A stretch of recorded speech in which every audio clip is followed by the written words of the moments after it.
un rápido repaso por todo lo que vimos para que quede más fijo. Bueno, habíamos visto que vamos a ver si podemos... se sigue viendo, ¿no es cierto? Bueno, habíamos visto que el sistema de defensa de los seres humanos involucra muchas células, involucra muchos órganos, y básicamente sobre todo las células que participan en la inmunología están distribuidas tanto en la sangre como en la linfa, y decíamos que en la sangre se encuentran los glóbulos rojos, que son las células nucleadas, los glóbulos blancos, y que en la linfa únicamente teníamos al revés dije, las células anucleadas son los glóbulos rojos y las nucleadas son los glóbulos blancos. En cambio, en la linfa tenemos solamente los glóbulos blancos, ¿sí? Los órganos linfoides primarios son aquellos en donde se forman este tipo de células que van a participar en la inmunidad de la persona, y los órganos linfoides secundarios son aquellos en donde ya actúan todas estas células, ¿sí? En este caso, tanto para los glóbulos rojos como para los glóbulos blancos, tenemos que los órganos linfoides primarios o generadores son la médula ósea y el timo, porque en el timo los linfocitos terminan de madurar. En cambio, los que ya participan de la acción de la defensa del cuerpo humano son los órganos linfoides secundarios, que en este caso son el vaso y los ganglios linfáticos y el tejido linfoide asociado a la mucosa, que es el MALT, ¿sí? Y también hay un tejido linfoide asociado a la piel, o sea, todo lo que externamente están atentos y son los que van al ataque cuando entra algo que es extraño, ¿sí? Y decíamos también que tanto los vasos sanguíneos como la linfa se conectan a nivel central como a nivel periférico. Y en esos lugares en donde hay intercambio, lo que vemos es que hay un traspaso de las proteínas y sobre todo de las células nucleadas, ¿sí? Porque los glóbulos rojos siempre quedan únicamente en los vasos sanguíneos. Y decíamos que en los ganglios, lo mismo que en el vaso, nosotros encontramos como distintas regiones, ¿sí? En los cuales entonces, sobre todo en la corteza o en la parte externa, es donde actúan como filtros de esos agentes extraños que entran al cuerpo, ¿sí? Y después, bueno, esto era un poquito lo que estábamos mencionando, pero ya relacionándolo con la respuesta. Una cosa es, digamos así, la respuesta inmune, y otra cosa es todo el sistema, ¿sí? La respuesta ante un agente extraño, decíamos que pueden ser de dos tipos: una respuesta inmediata, innata, y que es exactamente la misma independientemente de qué agente etiológico estamos hablando, en los cuales principalmente las células que participan de esas células nucleadas son los granulocitos, los monocitos, ¿sí? Los macrófagos. y una respuesta específica que es más tardía, es más eficiente y da memoria, está constituida por la respuesta inmune específica, y generalmente ahí están involucrados los linfocitos T, ¿sí? Entonces, médula ósea, granulocitos, monocitos, respuesta inmune innata, respuesta inmune específica son los linfocitos, ¿sí? Bueno, y acá en esta foto lo que vemos es a ver, esperen un ratito que lo agrande, ahí está, que todas las células en realidad derivan de una célula madre indiferenciada que está en médula ósea, y de allí sale el precursor mieloide que después va a dar origen a todas estas células que yo les mencioné, que son las que participan en esta respuesta innata, inmediata o inespecífica, y que siempre es la misma, ¿sí? En cambio, el precursor linfoide da paso a los linfocitos, que son las células nucleadas que participan en la respuesta inmune específica tardía, ¿sí? Bueno, una respuesta innata, o sea, para que se presente la respuesta específica, adaptativa también llamada, es necesario que haya una primera exposición al antígeno, sí o sí, al antígeno. ¿Para qué? Para que se empiecen a multiplicar las células, y ya vamos a ver, haya clones, es decir, ese antígeno estimula la producción de células iguales, de tal forma que haya mucha cantidad de sustancias que actúen, ya vamos a ver cómo se llaman esas sustancias, sobre ese antígeno específico.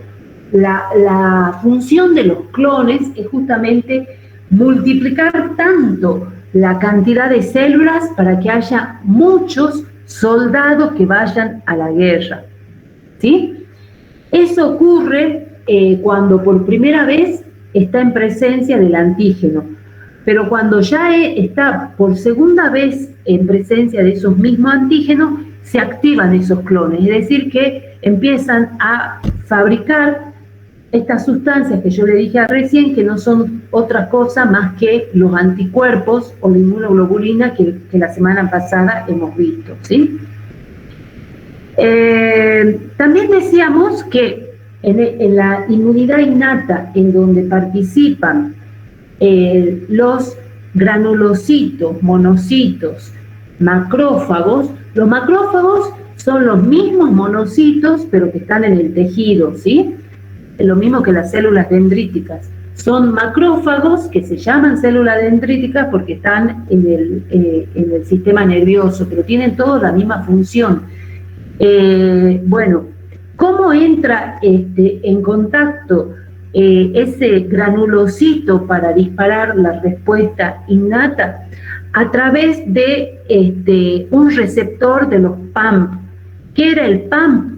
El PAMP decíamos que era porciones de antígeno que reconoce los macrófagos, de tal forma que se une por ese lado a lo que es extraño, y activa todo los lisosomas que tienen dentro de la célula, porque una vez que se une, lo que pasa es que es fagocitado, es decir, es introducido adentro, y adentro se forma lo que se llama un fagolisosoma, y en el cual hay liberación de muchas enzimas que terminan destruyendo el cuerpo extraño, ¿sí? Eso ocurre siempre, independiente cuál sea el antígeno, ¿sí? En cambio, en la respuesta específica, nosotros decíamos que las células que participan eran los linfocitos, ¿sí? Y los linfocitos pueden clasificarse de dos tipos: los linfocitos B y los linfocitos T. Los linfocitos B se llaman B porque se descubrió que la bolsa de Fabricio en las aves era la que sintetizaba estos linfocitos B. En el cuerpo humano, esa función, no tenemos una bolsa de Fabricio, esa función ocurre, esa maduración, esa creación de los linfocitos B ocurre en la médula ósea. Y los linfocitos T, que es la otra clasificación, terminan de madurar en el timo. Por eso el timo, al igual que la médula ósea, son los órganos linfoides primarios. Y ese linfocito T se divide y se especializa en otros tipos de linfocitos, el linfocito T citotóxico, el linfocito T supresor, el linfocito T helper, ¿sí? Que es similar al citotóxico. O sea, un montón de especialidades, adquiere distintas especialidades para distintas funciones. Yo acá se lo estoy haciendo sencillo, ¿sí? Pero lo que quiero que le quede claro es que la inmunidad específica, entonces, está dada por la población linfocítica. Y dentro de la población linfocítica nosotros tenemos las células B y las células T, ¿sí? Las células B son las que sintetizan estos anticuerpos, ¿sí? Y las células T son las que se especializan en célula, en linfocito T, citotóxico, supresor, etcétera, etcétera, ¿sí? Entonces, esa respuesta que está mediada por el linfocito B, productor de anticuerpos, se llama también una respuesta humoral, ¿sí? Humoral. ¿Por qué?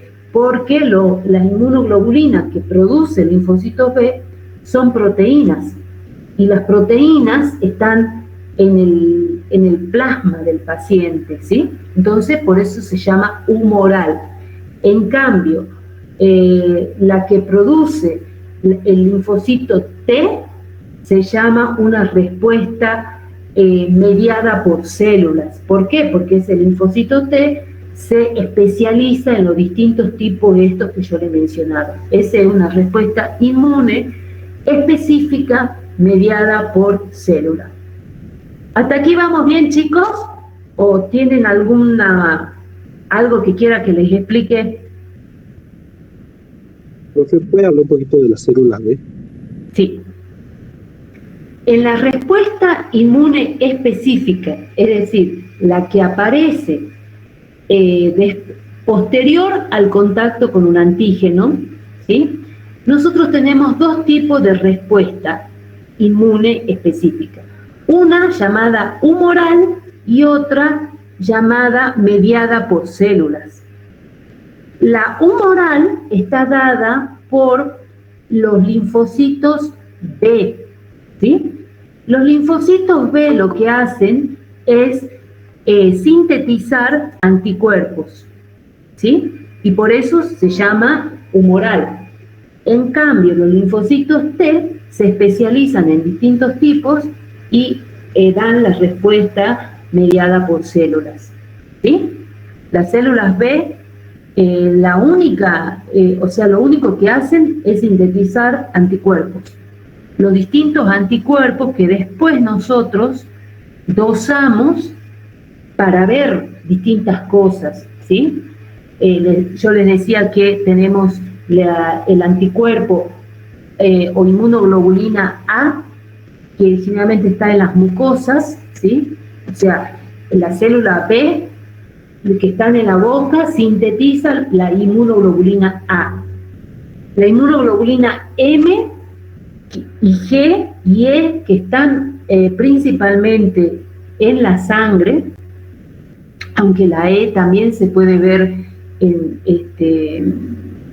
o mejor dicho, acude, decíamos, la IgE es específica de las alergias, ¿sí? En cambio, la IgM y la IgG tienen que ver con cualquier infección bacteriana o viral y se caracterizan porque la inmunoglobulina M es la primera que aparece, es una inmunoglobulina grande que en realidad está constituida por 5 inmunoglobulinas G, o sea que es pentamérica, por 5 unidades. Cada unidad es una inmunoglobulina G. ¿Sí? Y la inmunoglobulina G, ese anticuerpo está muy relacionado o aparece en la memoria inmunológica, es decir, cuando ya todo el sistema está preparado o tiene memoria para reaccionar cuando se pongan nuevamente en contacto. ¿Sí? ¿Ahí está un poquito mejor explicado?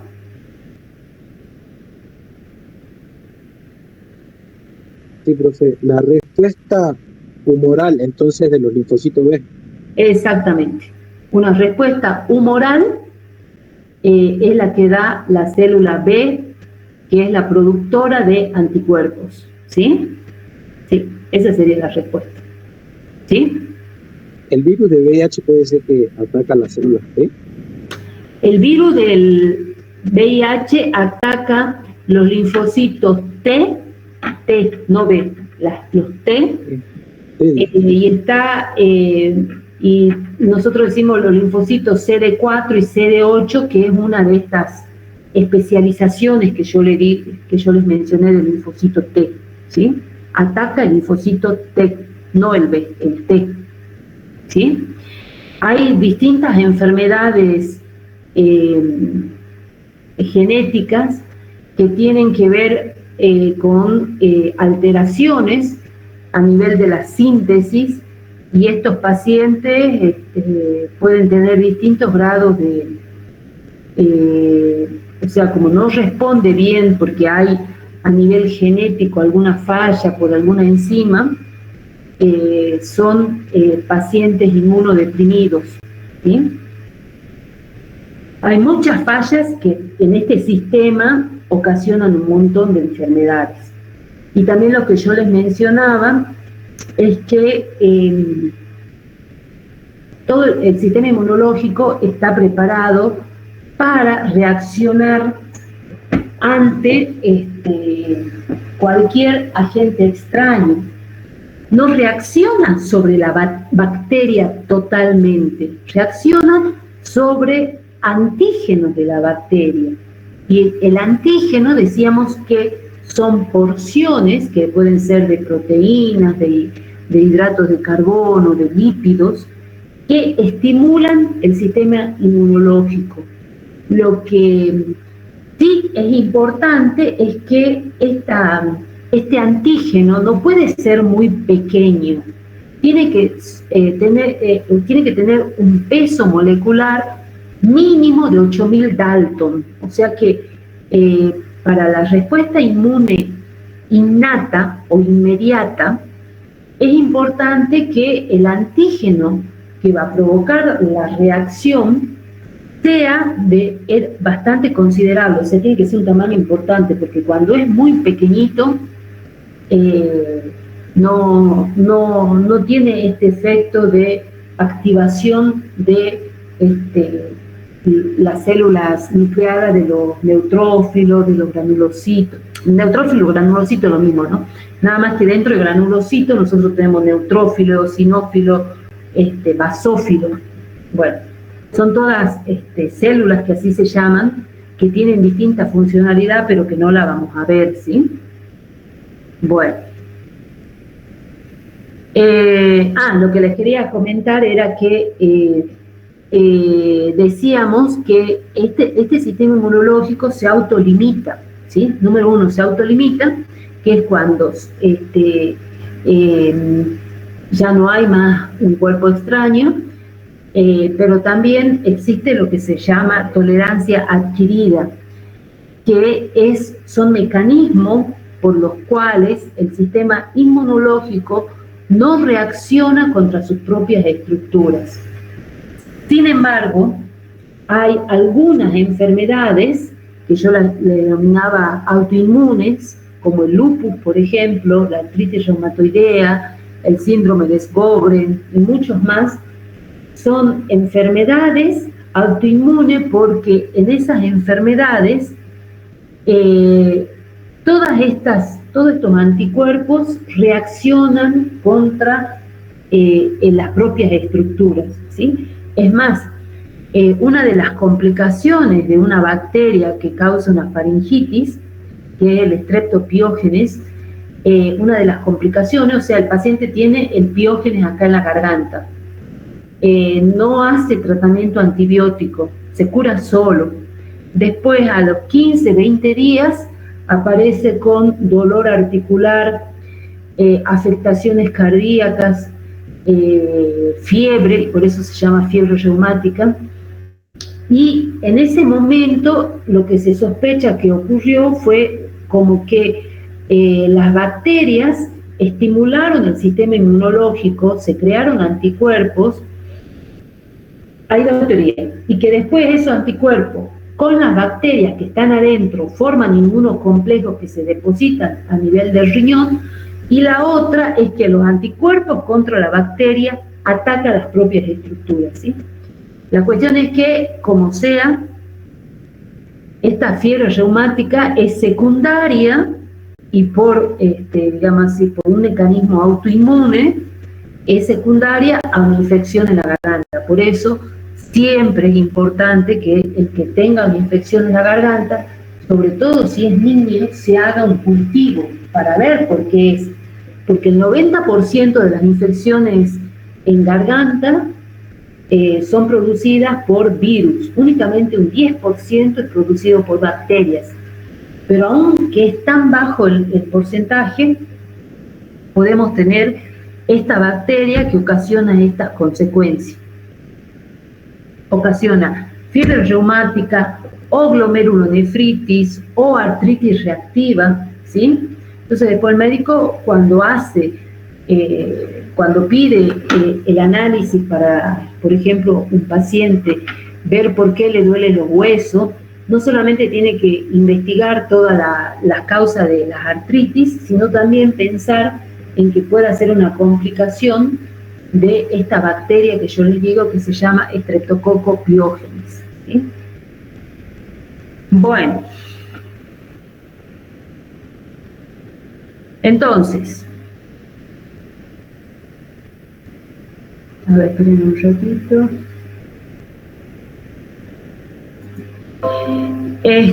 Hoy entonces vamos a empezar a ver algunos procesos para ver el significado, ¿sí? La inflamación ocurre tanto en la respuesta inmune innata como en la específica. Esto es importante que sepan, ¿sí?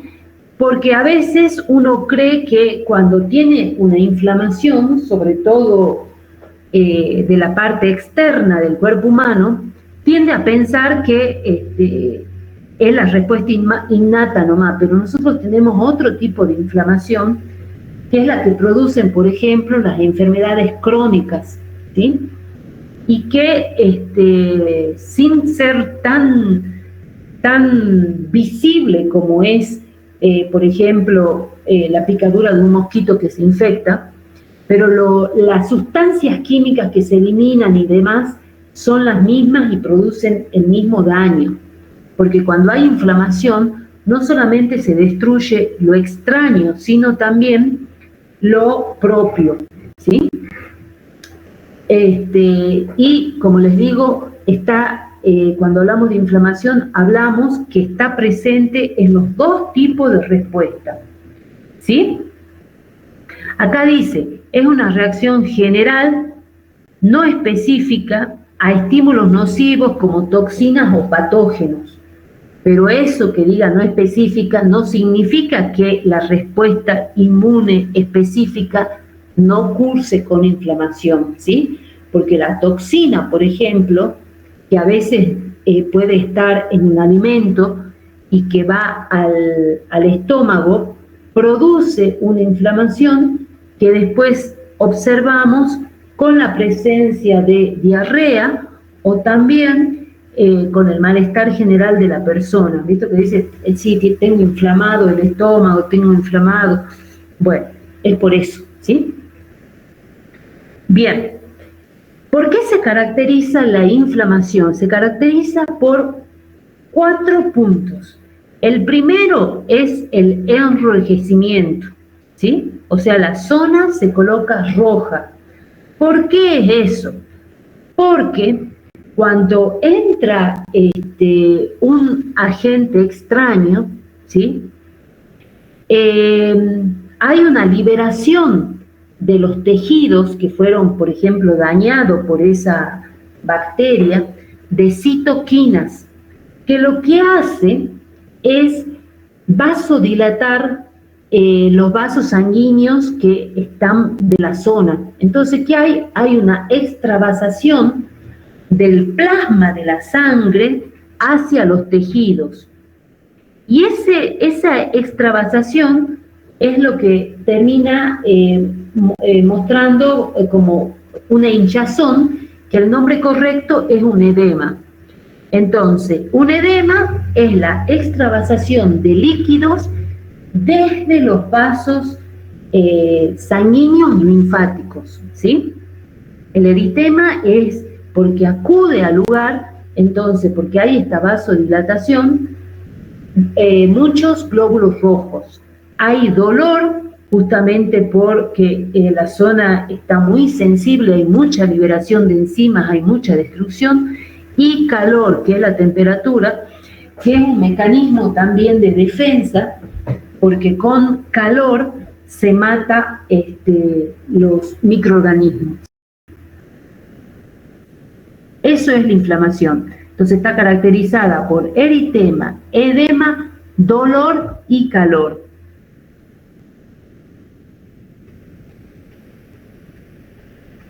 ¿Cuál es el objetivo de la inflamación?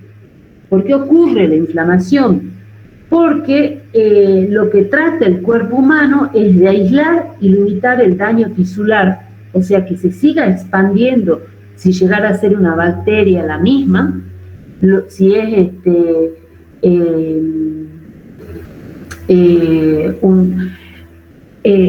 por ejemplo, una quemadura, que no hay un agente etiológico, igual hay una reacción del sistema inmunológico tratando de frenar el daño, ¿sí? Porque el cuerpo no entiende que se quemó, el cuerpo entiende que se lastimó y que, bueno, ahí tiene que reparar. Entonces, la idea es aislar y limitar el daño tisular y la eliminación de las células dañadas, ¿sí? Las células dañadas después son los que constituyen la pus. ¿Qué es lo que pasa cuando la inflamación es muy grande? Porque hay mucho agente etiológico, sobre todo cuando se desparrama una bacteria y ocasiona lo que se llama una sepsis.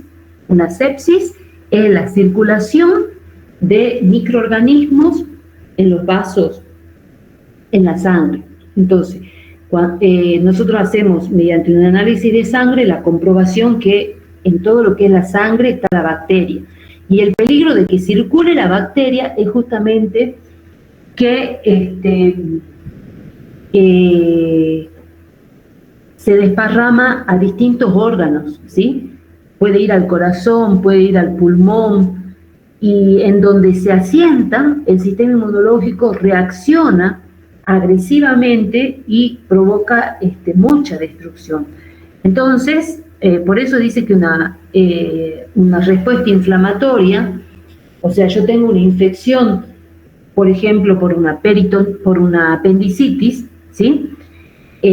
Si no recibo antibiótico, esa inflamación se puede diseminar, ¿sí? A través de células inflamatorias por los vasos sanguíneos y linfáticos y llegar al choque séptico, ¿sí? El choque séptico es lo máximo de la inflamación a nivel del cuerpo y es un cuadro agudo que es potencialmente mortal. ¿Por qué? Porque ya está indicando que el sistema inmunológico no está reaccionando, por eso es que está tan diseminada la infección, ¿sí? ¿Por qué se caracteriza un choque séptico? Por fiebre alta, presión arterial extremadamente baja, ¿sí? Porque decíamos que en estos sucesos hay extravasación del líquido, entonces baja la presión, edema grave, a veces está todo hinchado la persona, y es causa de muerte de un 30% de las personas, ¿sí?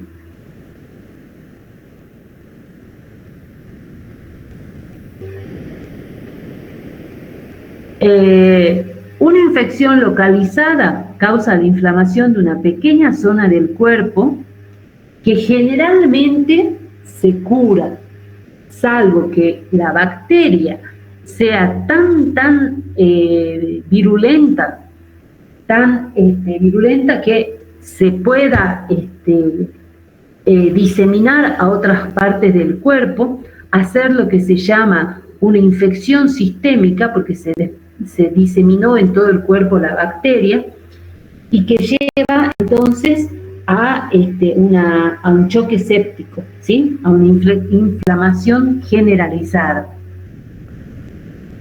En esto hay mucha liberación de sustancias como la citoquina, las prostaglandinas, ¿sí? Todas son sustancias que tratan de parar la causa de lo que está ocasionando esta alteración en el cuerpo. Bueno, esto ya lo hemos visto recién. Esto está... bueno. ¿Alguna pregunta hasta esto que hemos visto de la inflamación? Entonces, recuerden, tanto la respuesta inmune, innata, como la adaptativa, las dos respuestas cursan con inflamación, ¿sí? Bueno.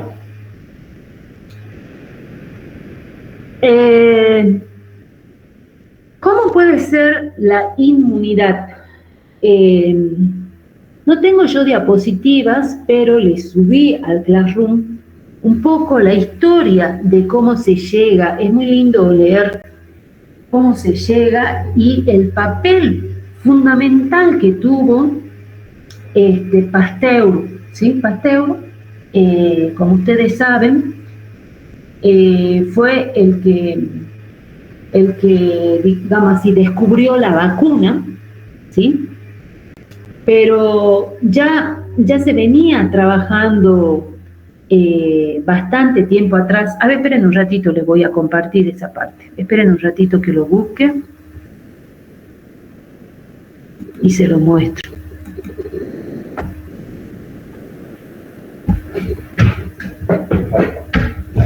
A ver, esperen un ratito, que voy a tener que entrar.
Ahí están, chicos. Sí, profe. No se duerman, ¿no? A ver, esperen un ratito que les quiero...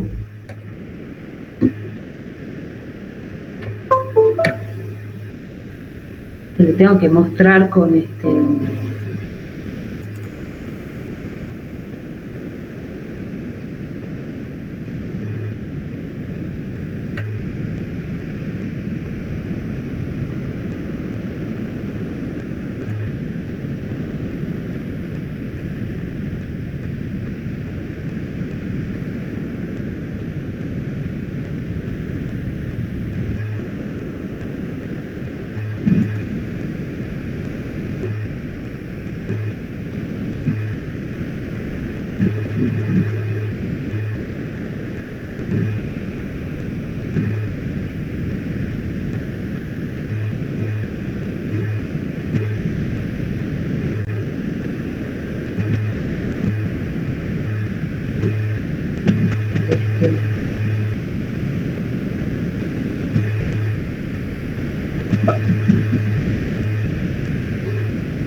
Aquí está. A ver, esperen un ratito. Y ahí le comparto.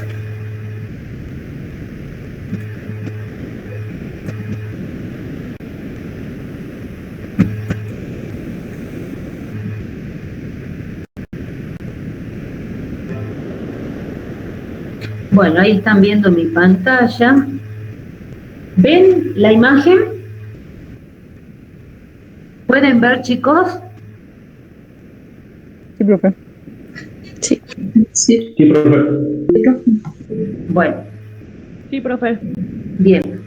¿Qué era qué se sabía antes? Esta es un poco de historia, ¿no? Que aquellas personas que eran enfermas no contraían la enfermedad por segunda vez y ellos entonces eran los que podían cuidar a los otros que estaban enfermos, ¿sí? Fíjense, en 430 a.C. ya existía esa noción de que algo pasaba con los pacientes que estaban enfermos, que después no volvían a contraer la enfermedad, ¿sí? ¿Qué era lo que también en el mundo antiguo existía? Que hacían oler a los niños sobre todo, porque la viruela, por ejemplo, ahí están viendo la foto, ustedes ya no vieron lo que era la viruela. Yo me acuerdo que mi bisabuela, ella nació en 1898, ella tuvo hermanos cuando tenía 4 o 5 años, o sea, que tuvieron viruela y se murieron, ¿sí? Porque la viruela mataba. Pero lo que se había visto es que en China y Turquía se practicaba la variolación, que era inhalar el polvo proveniente de las pústulas. Fíjense, este es un paciente con viruela, forma así como pustulitas, ¿sí? Entonces, inhalando eso, o colocar esas pequeñas pústulas en herida, las personas no desarrollaban la enfermedad, ¿sí? En 1700, bueno, esta inglesa lo usa cuando se entera de la técnica en sus hijos y sus hijos no se enferman. Sin embargo, fue Jenner el que hizo un experimento en el cual veía que las personas que ordeñaban la vaca, ¿sí? No contraían la viruela bovina, ¿sí? Y entonces lo que hace es que inocula a un niño de la viruela bovina, o sea, de la viruela de la vaca, le inocula un poquito de ese líquido que fluye de la pústula, y el niño no desarrolla viruela, ¿sí? Y también luego hace lo mismo. Miren, fíjense, es la viruela de la vaca. Entonces, comprueba que ni la viruela del niño ni la viruela del humano se llegaban a contagiar cuando hacían cuando se inoculaba con el fluido de la pústula. En ese fluido hay muchos virus, ¿sí? La viruela es un virus. Entonces, en esos trabajos se basó Pasteur para fabricar la vacuna. En este gráfico lo que se muestra, fíjense en la cantidad de casos que habían, y en 1980 se erradica completamente la viruela del mundo, ¿sí? ¿Por qué ocurrió eso? Por la aplicación de la vacuna. Si no se hubiera descubierto esto que Jenner hizo, porque en realidad él fue el primero que empezó a experimentar con los virus, ¿sí? De alguna forma, todavía seguiría muriendo gente por la viruela, ¿sí? Es más, la viruela es considerada uno de los virus más letales que existió, ¿sí? Entonces, ¿qué fue lo que hizo? Él administra en 1885, cuando Pasteur utiliza la vacuna, era porque ya había venido experimentando muchísimo con todo esto de la inmunización, ¿sí? Y en 1885, digamos así, él también prueba en un niño que había sido mordido, dice, en muchísimos lados, que tenía como 14 mordeduras, ¿sí? Le coloca el virus atenuado de la rabia y el niño no desarrolla rabia, ¿sí? O sea, fue mordido, tenía 14 mordeduras del perro, y lo que hizo Pasteur, como ya venía replicando, es decir, pasando de un cultivo a otro, ya era un virus atenuado, ya vamos a ver qué es eso, y así descubre el virus de la rabia, ¿sí? Fue Louis Pasteur. Pero ¿cómo fueron, en qué se basó los experimentos que hizo Pasteur para descubrir esto de la vacunación? Él se dio cuenta que si él dejaba envejecer un cultivo del cólera de las gallinas y después inoculaba ese cultivo envejecido a una gallina sana, la gallina nunca desarrollaba la enfermedad, ¿sí?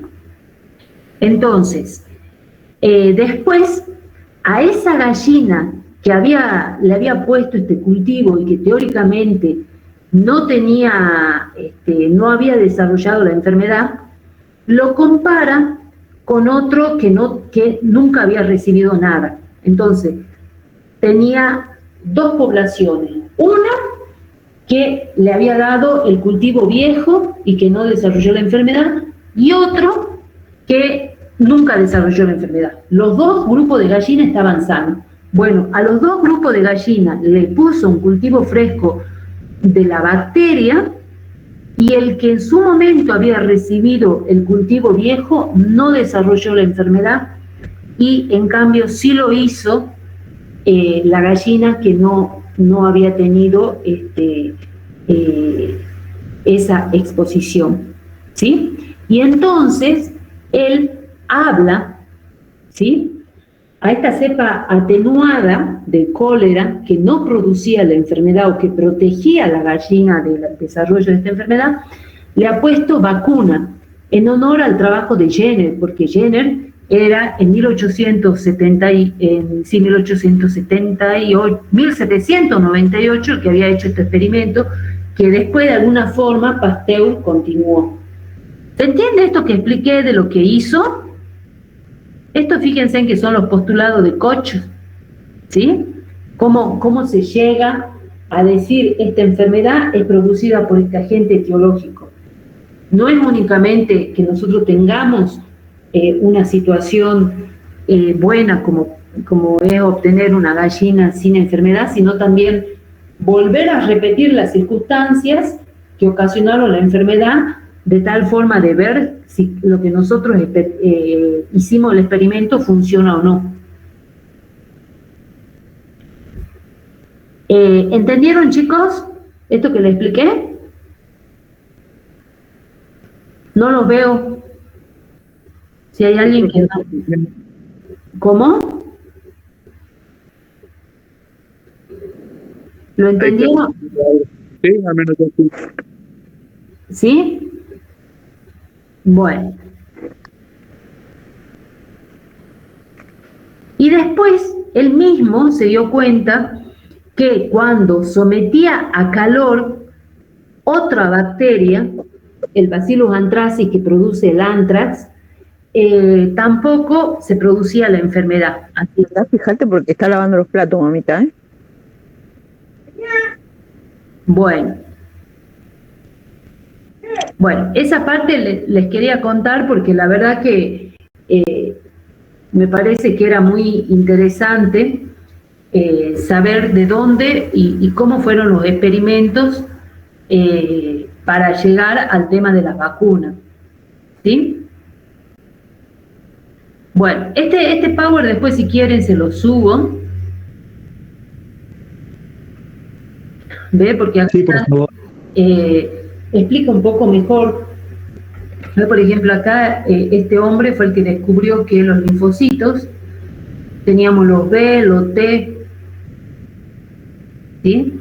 Bueno, y acá lo importante es esto que, no sé si se los mencioné, sí, que los anticuerpos monoclonales, ¿sí? Aquí está, este es el argentino, le pone en el país, él estaba ahí en Gran Bretaña, en un laboratorio de Gran Bretaña, pero es un bioquímico argentino, César Milstein, que en 1984, por el descubrimiento de los anticuerpos monoclonales, recibió el premio Nobel, ¿sí? Hay dos argentinos, el otro creo que es, ahí es el nombre de un libro. Hay un libro que estudian en medicina que no me puedo acordar cuál es, y César Milstein son los argentinos que recibieron premios Nobel. ¿Sí? Bueno, y miren, esto es un anticuerpo que yo no le mostré, a ver, esperen un ratito.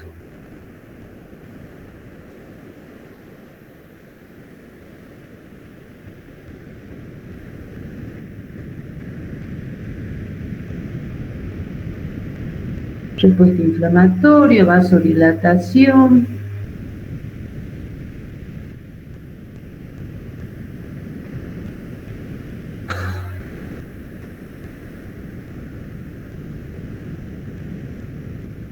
Esta es la estructura de un anticuerpo, ¿sí? Es como una I. Tiene una parte que se llama un extremo variable y una parte que es, digamos, como la base del anticuerpo, que siempre es constante. La diferencia entre los distintos anticuerpos, es decir, entre un anticuerpo, por ejemplo, para la viruela, de un anticuerpo contra el anthrax, contra un anticuerpo contra el coronavirus, está en esta primera parte, en el extremo variable, ¿sí? Porque el extremo constante es el que está siempre adentro de la célula, ¿sí? Y por estas patitas, digamos así, de la I, es que se unen, ¿sí? Bueno, y después también está lo del complejo mayor de histocompatibilidad, que no se lo voy a dar porque sería complicarle, pero después ustedes fíjense en acá qué le puede llegar a servir de todo esto, que es bastante complejo, pero que puede ser interesante para reforzar los conceptos, ¿sí? Pero acá básicamente, fíjense, la respuesta mediada por células, tenemos siempre los linfocitos T, participa ¿cómo se llama? El sistema mayor de histocompatibilidad, pero que no lo vamos a ver porque no va para la complejidad que necesitamos, pero lo que termina ocurriendo es una destrucción de las células. Y esta respuesta mediada por células es importante sobre todo para aquellos agentes patógenos que son intracelulares, es decir, que se esconden dentro de las células del cuerpo humano. Y en cambio, la respuesta humoral está dada por la célula B, ¿sí? La célula B, que en presencia del antígeno se estimula y hace que fabrique un montón de anticuerpos, ¿sí? Bueno, volvamos con lo nuestro. A ver, un ratito.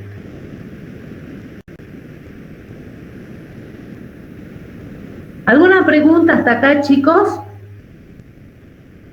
Así empezamos a ver lo que es vacunas. ¿Tienen alguna pregunta de acá? No, profe. ¿No? Bueno, capaz que esto ustedes lo vieron con, no sé si tienen, me parece que no tienen inmunología, ¿no? No tienen esa materia. Bueno, es bastante complejo, como han visto, el sistema inmunológico, pero teniendo en claro estos conceptos así que yo les he dado y que les voy a dar bibliografía, les va a resultar más fácil entender un poquito lo complejo que es. Bueno, entonces, estas respuestas, nosotros hemos hablado de respuesta, pero también podemos decir que la inmunidad o la inmunización, o sea, cuando alguien es inmune, está dada en forma natural o en forma artificial, ¿sí? En forma natural, cuando es el mismo sistema inmunológico el que termina reaccionando contra lo extraño.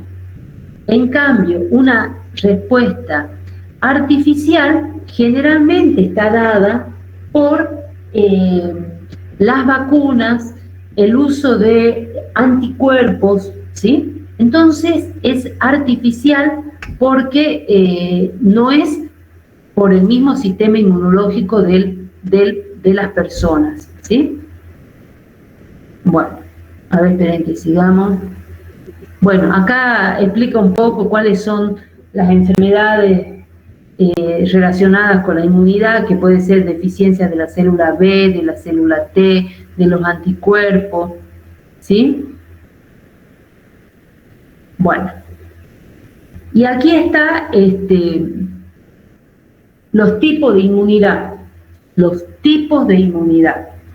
Decíamos, una inmunidad natural está dada por ejemplo, ingresa un virus y después el sistema inmunitario responde, elimina el virus y queda con una memoria, ¿sí? Esa memoria la da los linfocitos T, estos especializados que yo les decía. Entonces, esa inmunidad activa es por siempre, o sea, siempre que, por ejemplo, nosotros de grandes no tenemos sarampión, fíjense que los niñitos tienen sarampión, eso es porque tuvieron, mejor dicho, tuvieron el virus que produjo esa protección, esa reacción ante el virus y después quedó la memoria, ¿sí? Esa es activa, porque todo el tiempo está presente. Después, una vez que hemos tenido sarampión, ya no volvemos a estar. Después tenemos una inmunidad natural pasiva, cuando, el claro ejemplo es cuando la mamá da la leche mediante el pecho al hijito. En ese caso, se transfieren anticuerpos a través de la leche materna, ¿sí? Van diferenciando, chicos, la inmunidad activa de la inmunidad pasiva, y esa es la natural, ¿sí? Sí, profe. Sí.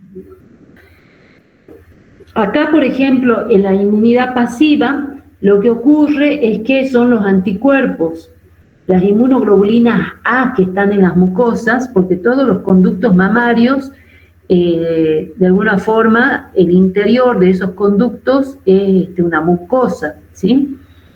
Entonces tiene inmunoglobulina A, pero también le pasa todas las protecciones que la madre naturalmente adquirió a través de una inmunidad natural activa.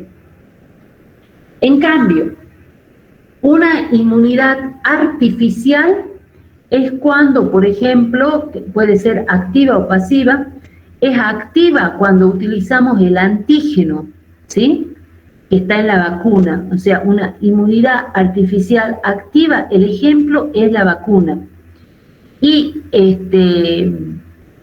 es pasiva, ¿sí?, inmunidad artificial pasiva, cuando se dan los anticuerpos, es decir, se produjo anticuerpos en otro animal, por ejemplo, y esos anticuerpos que sabemos que reaccionan contra un determinado antígeno se administran. El claro ejemplo es cuando alguien es mordido con alguna víbora. El suero antiofídico es una inmunidad pasiva porque lo que se transfiere es anticuerpo. En cambio, en la activa nosotros tenemos antígenos que pueden estar atenuados, conjugados de distintas formas, pero está, digamos, el agente etiológico de la enfermedad, el antígeno del agente etiológico. ¿Se entendió bien esto, chicos? Esto es bien importante que lo diferencien, ¿sí? Inmunidad natural de inmunidad artificial. Con inmunidad artificial son todos de alguna forma los mecanismos que utiliza el hombre para que las personas no adquieran enfermedades, pero son medios artificiales. La vacuna es algo artificial. Los antisueros contra la picadura de la víbora es algo artificial, es pasiva. En cambio, en la activa, yo tengo que el sistema inmunológico es el que responde, ya sea a la presencia del antígeno, ya sea por transferencia. ¿Sí?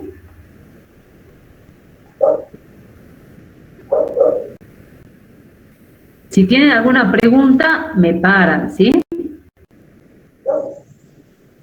A ver. Profe, ¿Sí? Profe, lo que usted quiere decir, a ver si entendí, en lo que sería la inmunidad artificial está la vacuna que se utiliza el antígeno, Sí. y lo que sería la pasiva, y cómo, ahí no entendí bien cómo es si me muerde una serpiente a mí, Lo que te colocan, sí. lo que te colocan, Diego, son, se utiliza, por ejemplo, otro animal para producir el suero antiofídico. Es decir, a otro animal le ponen el antígeno, a otro animal que no los mate, por ejemplo. Entonces el otro animal sintetiza los anticuerpos que después se purifican, se le saca sangre al otro animal, se purifican y son los que te colocan a vos.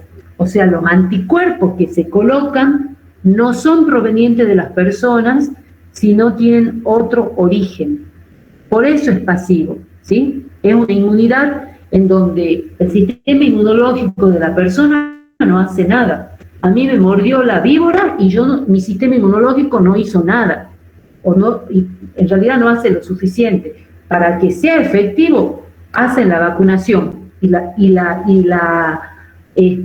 es vacunación, le ponen el suero antiofídico, que no es una vacuna, ¿sí? Es lo mismo que, por ejemplo, para el botulismo. En el botulismo es producido por una toxina, ¿sí?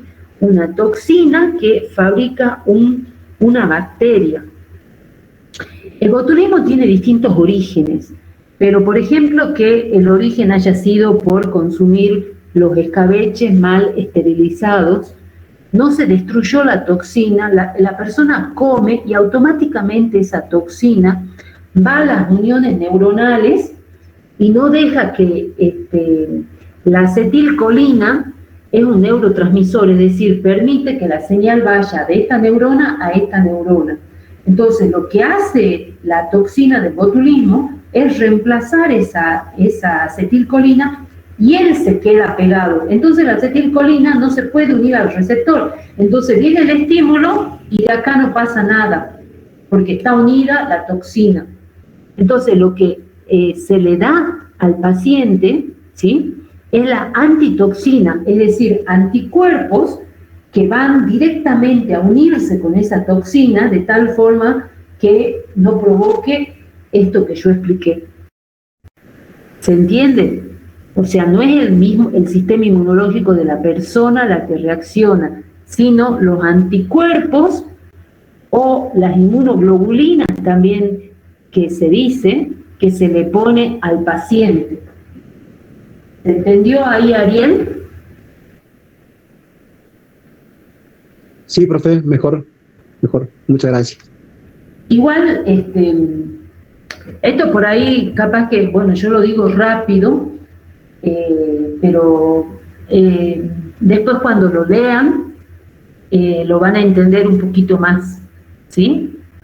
En la inmunidad pasiva, artificial o pasiva se llama, entonces el sistema inmunológico es como que recibe ayuda, ¿sí?, para que sea más efectivo. Esa es en realidad la respuesta. Bueno, y acá está un poquito mejor explicado características de cada uno.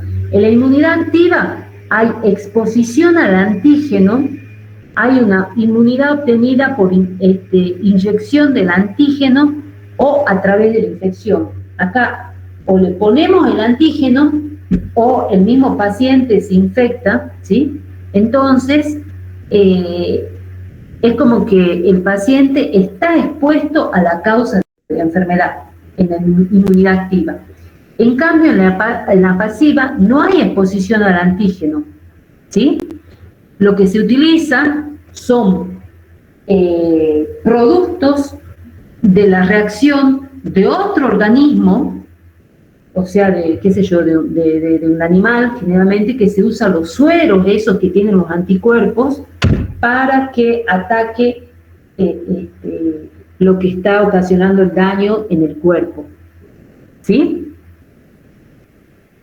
En la inmunidad activa, nosotros generamos una respuesta inmunitaria específica, ¿sí?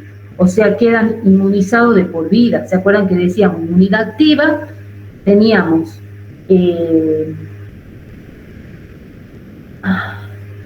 a ver, esperen un ratito. Acá, ojo, porque respuesta inmunitaria específica producidos por individuos que quedan inmunizados, ¿sí? Es el caso, por ejemplo, del sarampión que decíamos. Una vez que se formaron los linfocitos T de memoria, ya queda inmunizado de por vida, ¿sí? En cambio acá, la respuesta específica es de esto que yo le decía, es de otro animal que fue infectado y se le sacó el suero. O sea, el que hizo la respuesta específica fue ese otro vector, ¿sí? ¿Se entiende? Si no, este cuadrito no le lleven el apunte. Estudien ustedes con el que les resulte más cómodo, ¿sí? Porque acá capaz que al leerlo, si no tienen en cuenta bien este cuadro, ¿sí?, qué era activo, qué era pasivo y por qué la inmunidad se llama artificial o pasiva, capaz que la explicación esta que está acá, que yo pensaba que era clara, es mucho más compleja, ¿sí? Confunde más, ¿sí? Bueno, profe. Bien. Entonces, ¿para qué quería yo diferenciar lo que es la inmunidad natural de la inmunidad pasiva? Para explicar lo que era la vacunación, porque la vacunación, con la vacuna nosotros obtenemos una inmunidad pasiva, ¿sí? La vacuna, tenemos el antígeno o mezcla de antígenos que generalmente el antígeno es esto que usaba Pasteur en sus investigaciones, son bacterias atenuadas o porciones de la bacteria.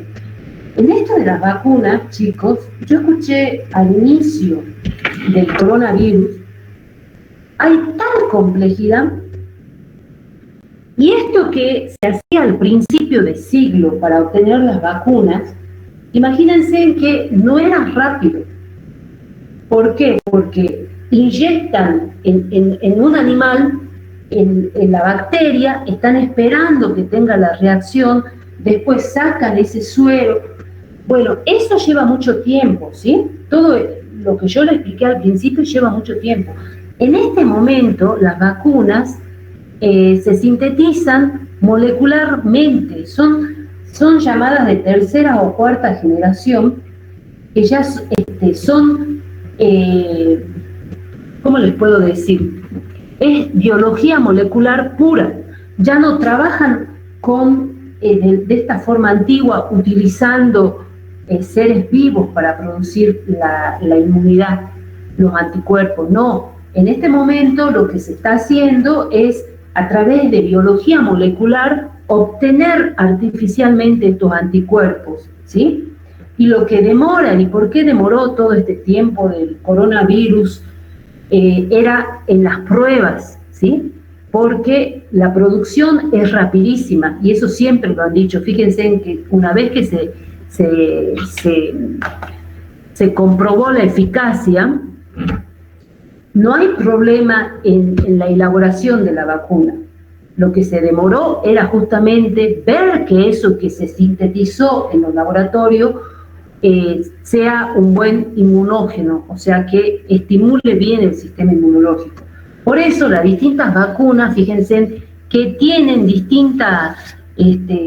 espectro. Dicen que la Sputnik cubre más, por eso se les da a las personas mayores de 60 años o que tienen factores de riesgo.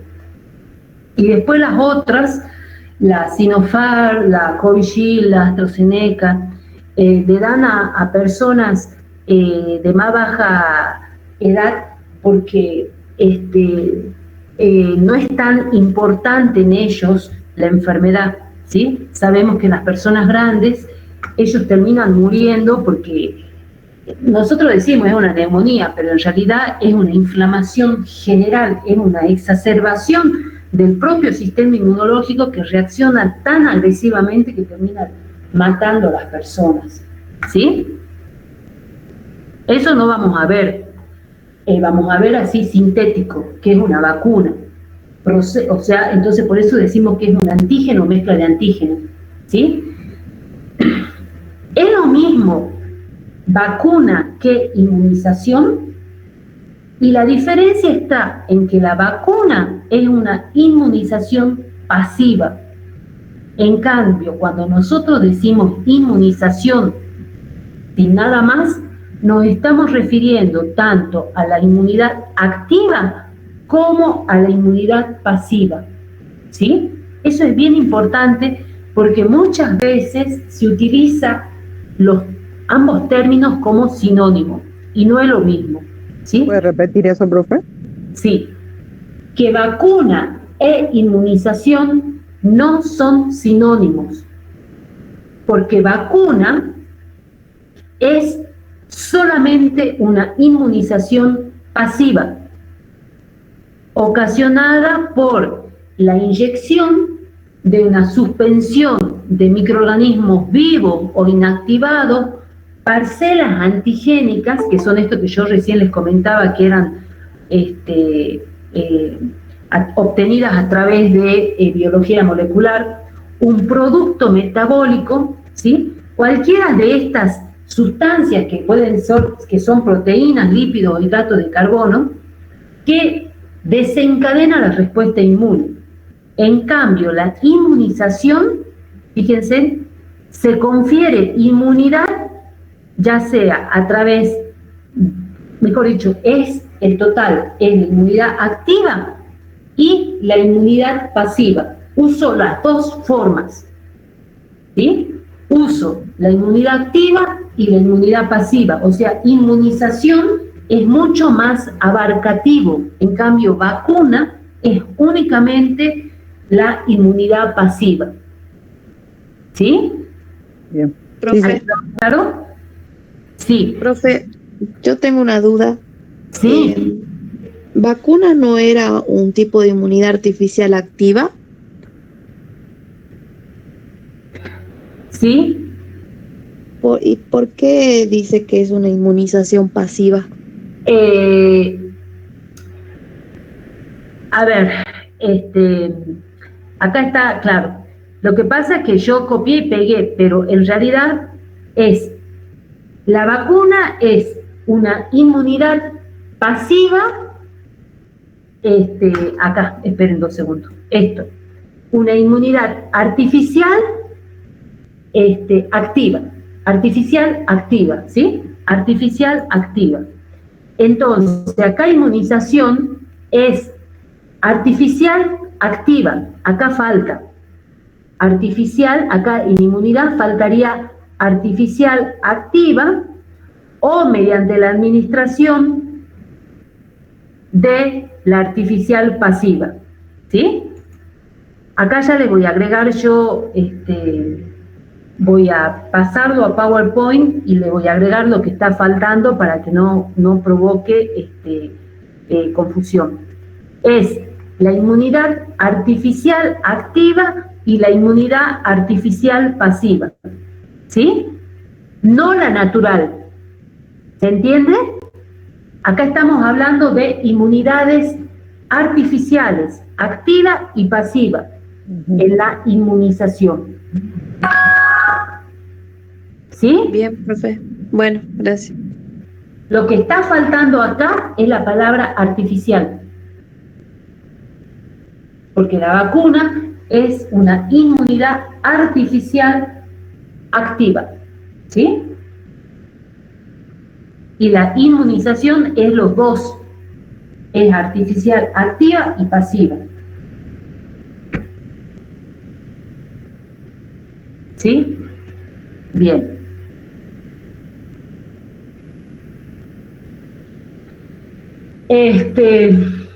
Y bueno, y acá son distintos conceptos que se utilizan en la vacunación. La primovacunación, que es cuando se administra por primera vez, ¿sí?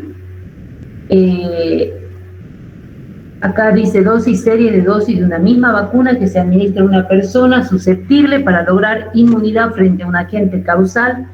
Revacunación es la administración de un inmunógeno o vacuna que había sido administrado previamente y falló en la inducción de la respuesta inmune primaria. Un refuerzo es una reexposición al mismo antígeno después de un tiempo, induce una respuesta inmune secundaria más intensa o duradera que la primaria, con un periodo de latencia más corto. ¿Sí? O sea, son términos bastante parecidos, ¿sí? Pero que, por ejemplo,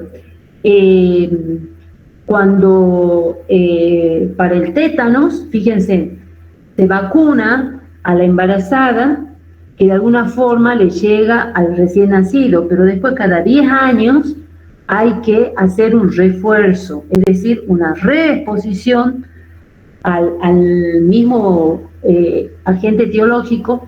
Lo mismo ocurre con la hepatitis B.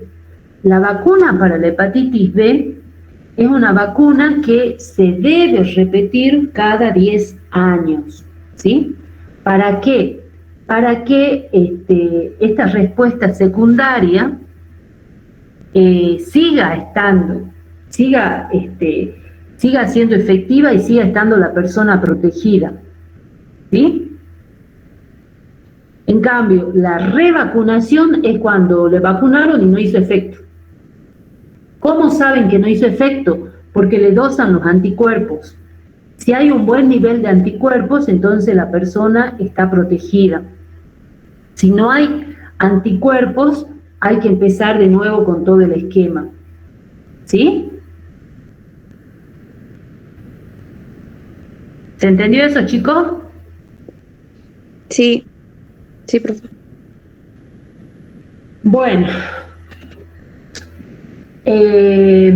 esto es viejo, porque vuelvo a decirlo, yo escuché a principio de año un tema sobre vacunas, es impresionante la vacuna, la clasificación que en este momento hay, ¿sí?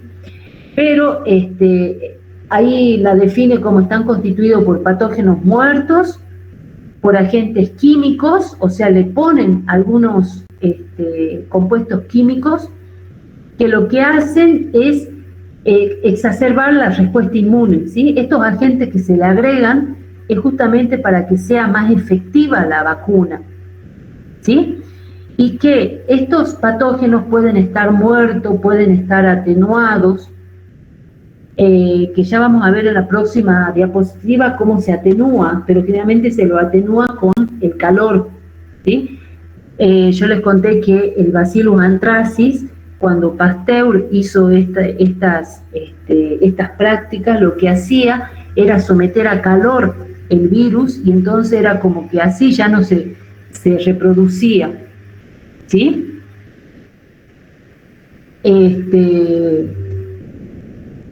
Después otra cosa, acá hay varios conceptos. Por ejemplo, ¿se acuerdan que yo les decía que teníamos nosotros la toxina del botulismo? ¿Sí? Para generar en algunas enfermedades producidas por toxinas se utilizan lo que se llaman los toxoides, que no es entonces la célula, sino es la toxina. La toxina, acuérdense, son sustancias producidas por las bacterias, ¿sí? Y cuando esas toxinas se las modifican de tal forma que no sean tóxicas, pero mantienen su antigenicidad, es decir, estimulan el sistema inmunitario, entonces se denominan toxoides, ¿sí? En algunos tipos de enfermedades no se usan vacunas, se usan toxoides, depende qué es lo que produce la enfermedad, ¿sí? Después dice, la inmunización con células o virus vivos suele ser más eficaz que la inmunización con material muerto o desactivado. Lo que ocurre es que si nosotros trabajamos con células o virus vivos, hay mucho riesgo, ¿sí? A veces es muy poquitita la cantidad, no hay probabilidad de ocasionar otra vez la enfermedad, pero ese es el problema de trabajar con el agente etiológico así tal cual está, ¿sí? Por eso es más seguro siempre atenuar los agentes vivos, de tal forma que ya no sean tóxicos, sino que las proteínas estimulen el sistema inmunológico, pero no produzcan la enfermedad. Requieren refrigeración para su almacenamiento. Las vacunas de virus muertos suelen proporcionar una respuesta inmunitaria de vida corta con menos memoria. Esto en sintonía con lo que decía más arriba, ¿sí? Que cuando nosotros utilizamos virus atenuado, es decir, está el virus pero no es tan virulento, es más efectiva que cuando nosotros usamos vacunas con virus muerto, ¿sí? Suele proporcionar entonces, cuando utilizamos vacunas de virus muerto, una respuesta inmunitaria de vida corta, con menos memoria a largo plazo, pero son fáciles de almacenar y mantienen su potencia durante largos periodos de tiempo, porque está muerto, el virus está muerto, entonces no importa el tiempo que duren, ¿sí? Por ejemplo, en este momento actual con respecto a los virus que son de naturaleza molecular, o sea, son producto de la ingeniería molecular, el hecho de mantenerlo fresco, fíjense que decían, la Sputnik hay que descongelar y poner sí o sí, abren y tienen que estar las 4 personas, creo que eran, para que en el momento reciban la vacuna. Es más que nada por que no se degrade, más que porque sea el virus atenuado, ¿no? La vacuna, ninguna de estas tiene virus atenuado. Entiendo que son todas producto de la ingeniería molecular, ¿sí? Nosotros decimos bacterias atenuadas o cepas atenuadas, que también aquí explicamos COR, es una cepa de un patógeno que ha perdido su virulencia, pero conserva los antígenos inmunizantes, ¿sí? El peligro de estas cepas atenuadas es que tienen tan bajo tiene baja respuesta a su sistema inmunitario, que ante estas cepas atenuadas pueden desarrollar la enfermedad, ¿sí?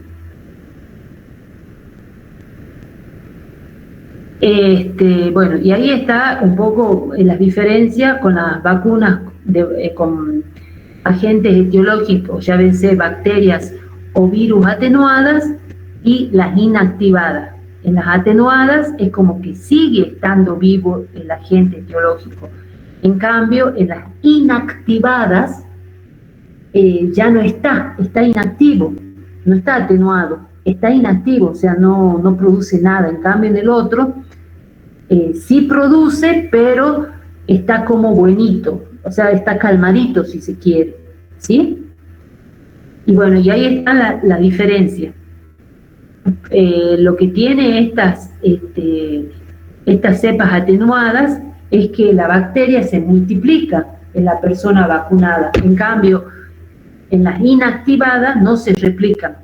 Y bueno, así como eso, un montón de características que se las voy a dejar para que lo lean. Bueno, y después tenemos las vías de administración de la vacuna, ¿sí?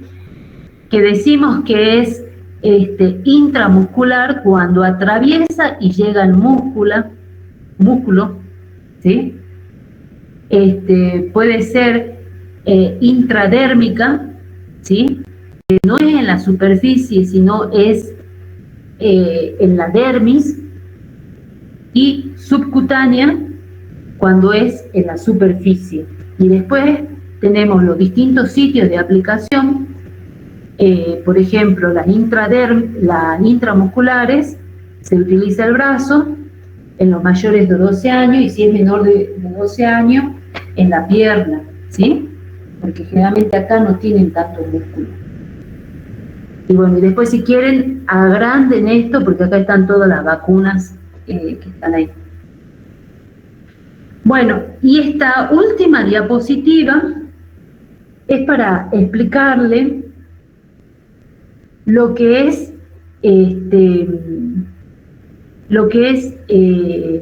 la inmunidad colectiva.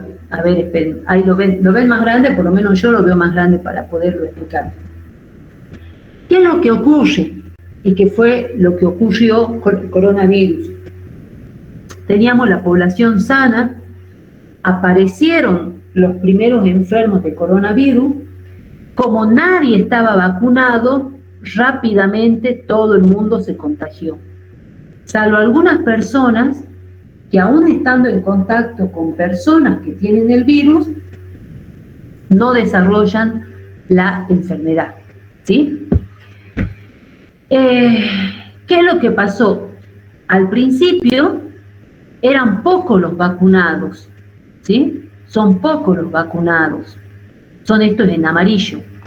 La población sana es la que está en azul. La población enferma es la que está en rojo, y los que están vacunados son los amarillos.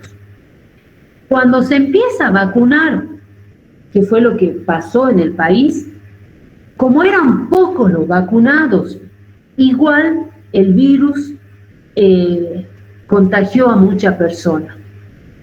Entonces, para evitar el coronavirus, lo que hay que hacer es llegar a que todos estén vacunados, porque de alguna forma, si todos estamos vacunados y algunos no, son pocos los que no están vacunados, esa cantidad de gente que está vacunada actúa como protección de alguna forma de esos. Entonces, fíjense, partimos de 4 pacientes sanos y terminamos, cuando toda la población está vacunada, con 3.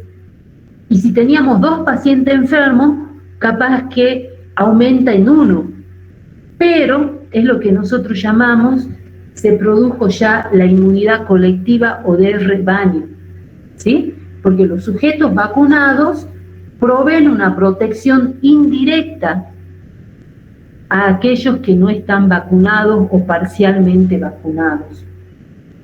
¿Sí? ¿Se entendió esto, chicos?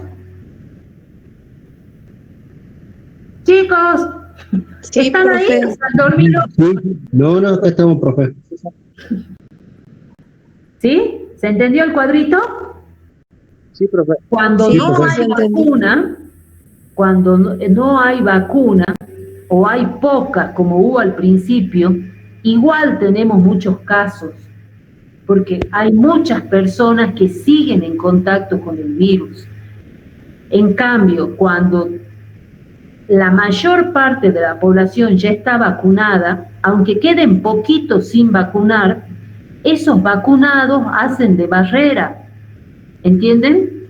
Porque si este está en contacto con este que está vacunado, no va el virus, y estos están en contacto, no llega. Es como que hay, las mismas personas vacunadas hacen de protección al que no está vacunado. ¿Sí? Por eso sé que en este momento la gente no se está yendo a vacunar, y yo me imagino que es porque, como es la AstraZeneca, la Covishield, creo que es la hindú, tienen miedo de los efectos secundarios, pero esos efectos en realidad no han sido asociados a la vacuna. Así que si ustedes conocen, manden a que se vacunen. Están en este momento vacunando y la gente no está yendo, y nosotros tenemos que llegar a este tercer cuadro, ¿se entiende? Acá tenemos que llegar para decir que hemos combatido el coronavirus, porque si seguimos acá, fíjense, ¿se entiende? Está bien clarito el ejemplo acá en la figura. Sí, profe, se entiende. Profe, Sí. y va a un modo de comentario. Dentro Sí. de mi familia somos 8, 9 más o menos, Sí. de los cuales ya hemos sido vacunados 7. Mi hermana mayor de 50, mi papá de 75 ya tienen las 2 dosis, y ninguno de nosotros hemos manifestado ningún tipo de síntomas. Y después también amigos que se vacunaron tampoco han manifestado ningún tipo de síntoma o fiebre elevada, por ejemplo, o estar muy cansado. Nada. Yo por lo menos también, gracias a Dios, me vacuné el fin de semana pasado, pero me tuve que ir a San Pedro porque ahí salí en el listado y no manifesté ningún tipo de síntoma. Y lo que conozco yo, que son varios que se han vacunado, tampoco. Así que por ahí no encontré a nadie hasta ahora que haya dicho que sí, tuve mal 2 o 3 días, o con vómito, dolor de cabeza o fiebre. Pero lo que pasa es que también esas reacciones hay que pensar no que es que está cayendo mal la vacuna, sino que es el sistema inmunológico de esa persona que está reaccionando así. Claro, está Pero actuando no ahí. es malo, es que está reaccionando el sistema inmunológico. ¿Sí? Pero, profe, Sí. pero esa reacción, aún así la tenemos con vacunas que ya han sido creadas hace más de 20, 30 años. Cuando le colocan una vacuna a un neonato, el doctor le dice, controle si tiene fiebre, controle si tiene diarrea o vómito, porque le puede caer mal.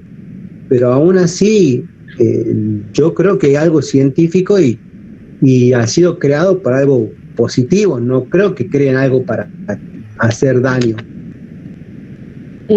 A mí me parece que el miedo de las personas es que con las reacciones que da la vacuna, que da fiebre, que da como los síntomas, ¿sí? Como que fueran los síntomas, se asustan porque creen que la mayoría cree que es el virus atenuado, ¿sí? Esto que yo expliqué, y por eso lo dije, que en este momento las vacunas que están saliendo para el coronavirus no son cepas atenuadas,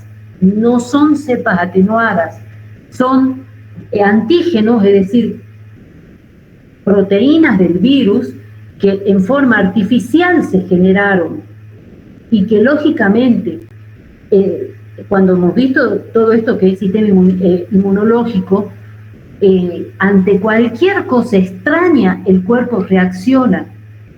El cuerpo no reconoce si es un virus, si es una bacteria.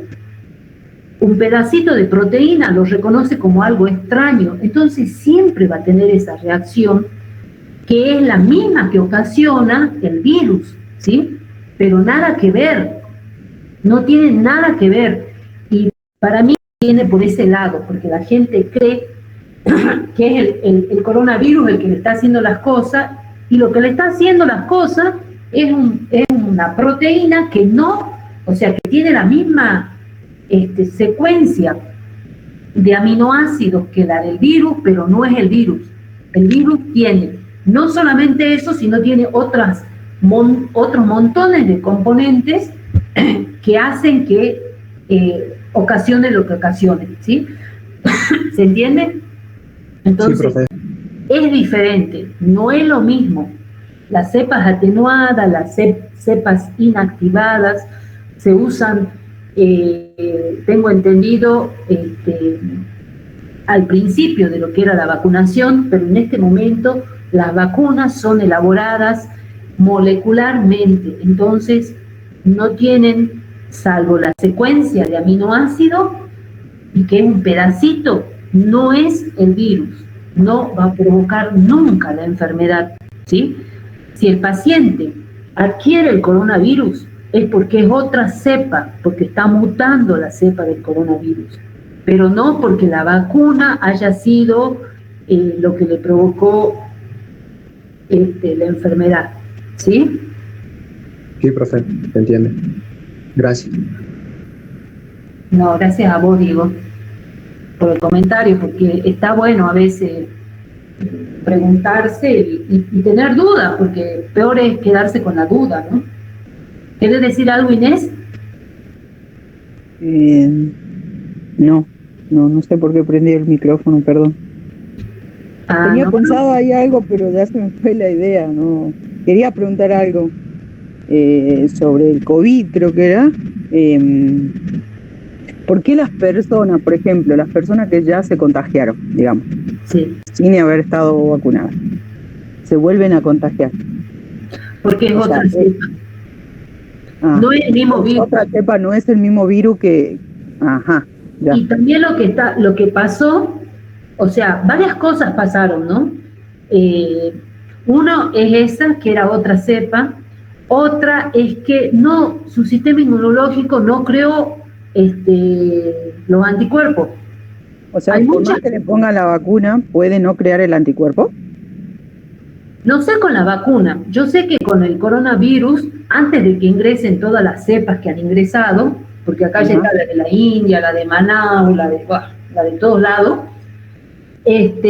había personas, era muy poquito el porcentaje, pero había personas que se volvían a contagiar con la misma cepa.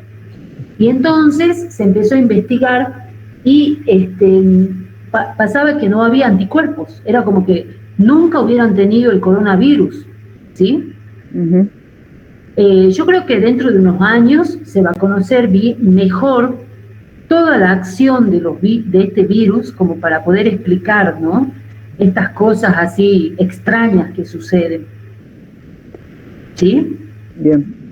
En este momento es como que no hay una respuesta. Y capaz que con las otras vacunas también pasa, pero como, digamos así, las enfermedades ya están todas controladas, no se ve tanto como ahora con el coronavirus, que tenemos tantas personas que han padecido y están ahí, ¿no? Bien.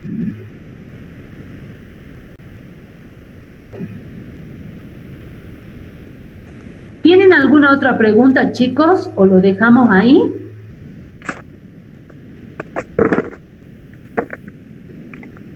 No, yo creo que lo dejamos ahí. Bueno, escuchen, yo voy a subir los power, Cualquier cosa me están mandando por WhatsApp, algo que no entiendan. Y la semana que viene vamos a hacer un pequeño trabajo práctico de todo esto que es la inmunidad, ¿sí? Cómo nos protegemos de las enfermedades y por qué la importancia de que no únicamente el tema de las vacunas, sino entender por qué todo nuestro sistema tiene que funcionar bien, porque tenemos las barreras primarias como son la piel, la mucosa, ¿sí? Tenemos todo lo que es la mucosa está rodeada por un moco y ese moco evita el ingreso de las bacterias. Por ejemplo, en la mucosa bucal, la saliva es algo altamente contaminado, ¿sí? Tiene muchísimos millones de bacterias, pero la presencia de las bacterias en la saliva hace que las bacterias no puedan ingresar por nuestra mucosa bucal. Lo mismo pasa con la vagina, por ejemplo, de las mujeres, ¿sí? También está tapizada de lo que se llama lactobacilos, que lo que hacen es bajar el pH, y entonces al bajar el pH las bacterias no se reproducen. Tenemos otras barreras, como puede ser los pelitos de la nariz, ¿sí? Los pelos de la nariz, que lo que hacen es como escoba. Y fíjense que cuando hay polvo, entra tierra y ¿qué hacemos? Estornudamos. El estornudo es un mecanismo de defensa, ¿sí? Lo mismo que la secreción sebácea que tenemos en la piel, en las axilas, fíjense, en las zonas húmedas y calientes, son los lugares más propensos para la proliferación de bacterias, y el cuerpo inteligentemente solucionó esos problemas con esto que yo les explico, con la sudoración, ¿sí? En el estómago también tenemos el ácido clorhídrico, ¿sí? En los ojos tenemos las lágrimas. Las lágrimas lo que hacen es justamente barrer las pestañas en los párpados. Cada vez que parpadeamos estamos evitando el ingreso de las bacterias al ojo. En el oído, la cera del oído, ¿sí? Entonces, muy inteligentemente está hecho el cuerpo humano, con barreras físicas, químicas, toda nuestra constitución, toda nuestra superficie, evitando el ingreso, ¿sí? Por eso la importancia de ponerse bien el barbijo, la importancia de lavarse las manos y no pensar que porque tengo la vacuna ya está todo dicho. Les voy a subir todo el material para que tomen conciencia de la importancia de estos otros tipos de defensa que tiene el cuerpo y que nosotros conscientemente podemos colaborar, ¿sí? Tampoco no tener el barbijo por siempre jamás, cambiarlo, lavarlo, lavarse las manos, ¿sí? a cada rato, y sobre todo ante la sospecha, por ejemplo, de que alguien tiene COVID y es un conviviente, lavar las sábanas, porque la descamación que nosotros tenemos libera células, y en esas células puede estar también el virus, ¿sí? Aunque esa célula ya esté muerta, porque se supone que la descamación de la piel son células muertas, ¿verdad? Claro, sí, pero el virus está, ¿sí? Ajá. O sea, está como atenuado, digamos, como lo que venía diciendo hace rato o algo así. Cuando hay una virosis, por todos lados se secreta el virus, ¿sí? De todos los virus conocidos, el más contagioso es el de la hepatitis B, porque una gotita de sangre infecta 50.000 litros de agua. Una gotita de sangre de un paciente con hepatitis B. Con el virus de coronavirus, si bien es cierto esto que vos decís, Inés, que es célula muerta, pero en algún momento estuvo viva. Y si el virus estaba dentro de la célula, después murió la célula, pero el virus sigue estando. ¿Se entiende? Uh-huh. O sea... porque pasaría a otro huésped, digamos. Exactamente. Si yo aspiro, cuando voy y sacudo, estoy sacudiendo las células muertas y el virus. Porque el virus necesita la célula viva para multiplicarse. pero después está en todos lados, por eso es que todo desinfectamos con alcohol. En la mesa no se va a multiplicar, lo mismo que en la célula, pero cuando esté en contacto con una célula viva, ahí empieza otra vez a multiplicarse. ¿Sí? La célula muerta en este caso sería un vector, es decir, un lugar en donde está el virus, ahí no se va a multiplicar, pero si hay una persona que aspira a eso, y se puede contagiar. ¿Sí? Bien. Bueno, chicos, buen fin de semana. Nos estamos viendo el viernes que viene. Chao, hasta luego. Chao, hasta luego, que estén bien. Chao, profe. Buen fin de semana, profe. Chao. Hasta la próxima.